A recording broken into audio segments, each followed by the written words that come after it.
the absolute most hated, the coldest, and the hottest, the one and only. I am Nikki T.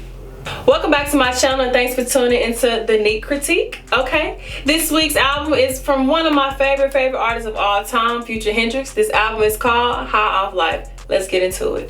I love the way that the album started off with Trapped in the Sun. This intro made you bob your head continuously like, okay, oh yeah. I'm just trying to see, like, you know, what's coming next. And that's exactly how the intro should be. It should keep you on your toes to see how the rest of the album's gonna play out. And then we had a nice transition into Hot Tech Tech, produced by ATL Jacob. He's just doing what he does best when it comes to drug talk.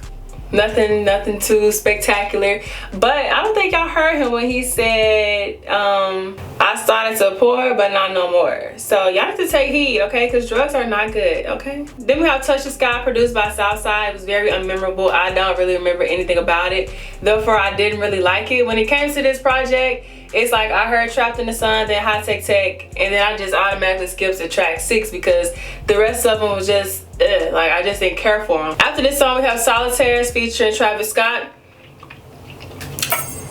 Oh, my earring just fell out, so I hope my earring doesn't fall out again. But we got Solitaires, produced by Mike Dean and Wheezy. Okay, just talking about the rich lifestyle, lavish living. This is what he said in an interview with somebody from Apple. Everybody was raving over this Travis Scott feature and I just was not feeling it. I did like his ad-libs in the back. I feel like they complimented the whole song. Other than that, I just wasn't really feeling this song. I like Future and Travis much better on First Off, which was a song from The Wizard.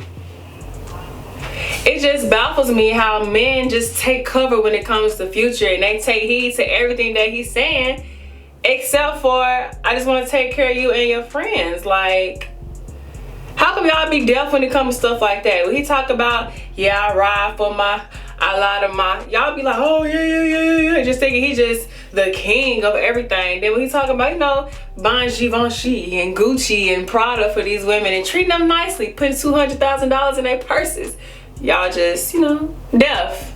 I just want to know why. I don't like that. We got Ride Strikers. I don't know what a striker is. Could somebody fill me in? Not saying I was glad that this song ended, but the end of the song was the best part. I just really like the last stanza. Yes, this beat is just super duper sick. It sounds phenomenal in the car. Like I said, this is when things just started heating up for me. This is when the Future I actually wanted to hear started waking up. Between One of My and Posted with Demons, I feel like either one of those was the climax of the album for me. I was kind of overhearing this flute, guitar, whatever the instrument was in the background. I just heard it damn near on every song. I was tired of hearing that. Then we got Hard to Choose One. It's just something specific about the bass on this song that lets me know that it's a Southside beat. 808 Mafia. Duh, Nikki T. This song is in my top 3 for the whole entire album for various reasons. I really feel like his lyrics definitely directly correlated with the beat. I'm just gonna take these earrings off because I'm gonna get the jacket in here. But like I was saying, I mean his lyrics directly catered to the beat. I'm not a YoungBoy fan by any means, so this is probably gonna be a skip for me. But this feature sounded much better than I thought it would sound. I thought it was gonna be a much harsher song. But I like the whole smooth route that they both went, so this wasn't that bad. Might listen to it on a good day. Harlem Shake, I could not even tell that Young Thug was on this song. I thought he was somebody else, like literally a whole nother rapper. If I didn't even look at the metadata, I probably wouldn't even know, oh, this is Young Thug. So yeah, this song sounded very incomplete. It should have been left off the album. That's all I'm gonna say about that one. Then we got Pray for a Key, another unmemorable song. Boom. Then we get to Too Comfortable. This was a lot of people's favorite song, including one of mine, because the message is just there. Like, you can do all things through Christ who strengthens you, praise God and all, but I doubt he gonna give you that much strength to get comfortable with me. And if he do, think twice before you want to act on that strength, okay? The background instrument is just really highlighted and emphasized the chorus to me. It's like, girl, don't get too comfortable, don't get too comfortable, like, come on now, just listen to the material. Then we got All Bad featuring Uzi. I really like this song. I like the whole Game Boy super futuristic arcade type of beat that Uzi does best on. That's the whole aesthetic of his music, I believe. In my notes, I wrote this down. The chorus summed up the whole High Off Life theme for me because of these words specifically. I will never call back if I hang up. I mean it. That mean it was all bad. I think I'm better off leaving. I don't know the words, but I don't have time for stress. I don't have time for disagreements, okay? Because I don't. It's just so much more to life than to just stress. So then we got Outer Space, big, cute chorus. And then we have Accepting My Flaws, which is my favorite song on the whole entire album. I really thought it was gonna be some super sad, emotional song where he's touching on a variety of different subjects like he always does. But he really just kept it simple. He just talked about a girl, specifically Lori. I really love the whole little monologue at the beginning.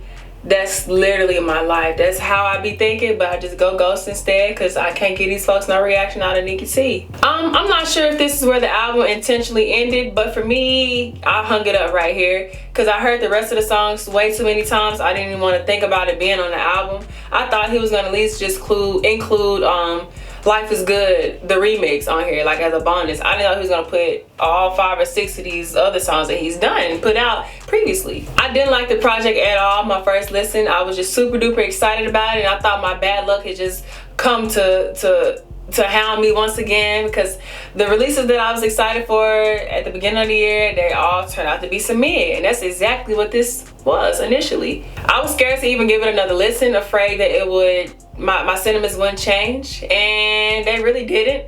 Upon my third listen is when I started to have a more open ear about it. No matter what I did, it just didn't sound good to me until I got in the car. Future's music in general and this album was not something to just critically think about, but I just can't help but notice this one thing. So let's just talk about evolution. So we had The Wizard, and he stated in an interview back then when he released it that what was I about to say? He was saying that this was the end of an era for him, and then he dropped Save Me, which I thought was like a cry for help. For The Wizard, he was just all over the place for me, emotionally or mentally, whatever. And then he dropped Save Me a couple months later, and it was like, okay, he's crying out for help. I liked it. Nobody else liked the project. I just liked it because it was thematic, but we're not talking about Save Me. We're talking about this. When it comes to The Wizard, I felt as though the chaos created beauty, because there has not been a week since his debut that I haven't listened to at least half of the album, or at least one song off the whole entire album. Super high replay value. And then now it's like, you know, I'm high off life. I'm feeling good. He took like a hiatus from dropping full projects after Save Me. He just, you know, everything's good for him. Life is great. He's drug free, I think, minus weed.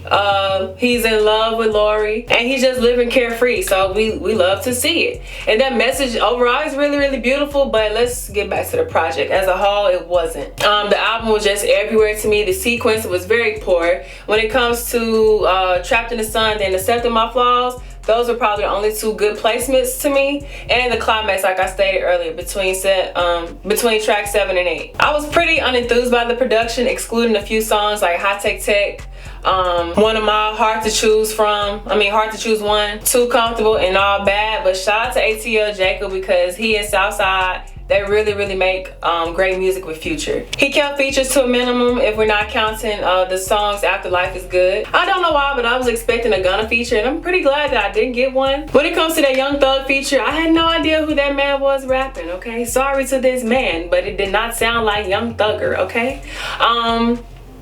But yeah, I just was not really rocking with the song. It could have been left off the project, but you know, that's twin, gang member, slime, blood brother, whatever they call each other down there. My twin, my blood, my lover. Choruses were the only thing that stood out to me on this project. The only lines that stood out to me was the typical niggatry, okay? Wanna enjoy life if it ain't toxic. Yeah, I ride for my brothers, a lot of my chick. The whole Too Comfortable, like, those were the only ones that really stood out. When it comes to Future, I don't expect bars. I expect an experience when I'm listening to him. Whether that experience is good or bad, I just don't expect bars. He's never been like a super lyrical rapper, or you just, you know, critically critique his lyrics and his wordplay. You never do that with Future. So that's not something that I really expect from him. But yeah, I can definitely say I did receive an experience listening to this if we're reflecting back on my sentiments when I was talking about the evolution from The Wizard up until now. I don't see this album as a whole having a high replay value in my library unless I'm going on a road trip or something like that, but just not on a frequent basis. But I do have my few faves: Hot Tech Tech, Too Comfortable, One of My Posted with Demons. I might listen to Trapped in the Sun a little bit. Accepting My Flaws, my favorite. I think I skipped Up the River when I was doing my track by track, but I love that song. All Bad, and of course both versions of Life is Good. The rest of the songs I can listen to, but just not on purpose or in order or from top to bottom within the album. But Harlem Shake is a no for me in all realms of it. Future is remaining in his comfort zone, which is cool, you know, no problem with that, but I just don't see him getting any better, and I don't really see him getting significantly any worse. But I hope he can change my mind for the better, of course. Based on my thoughts, my pros and my cons, I think I'm about to just give this album a review.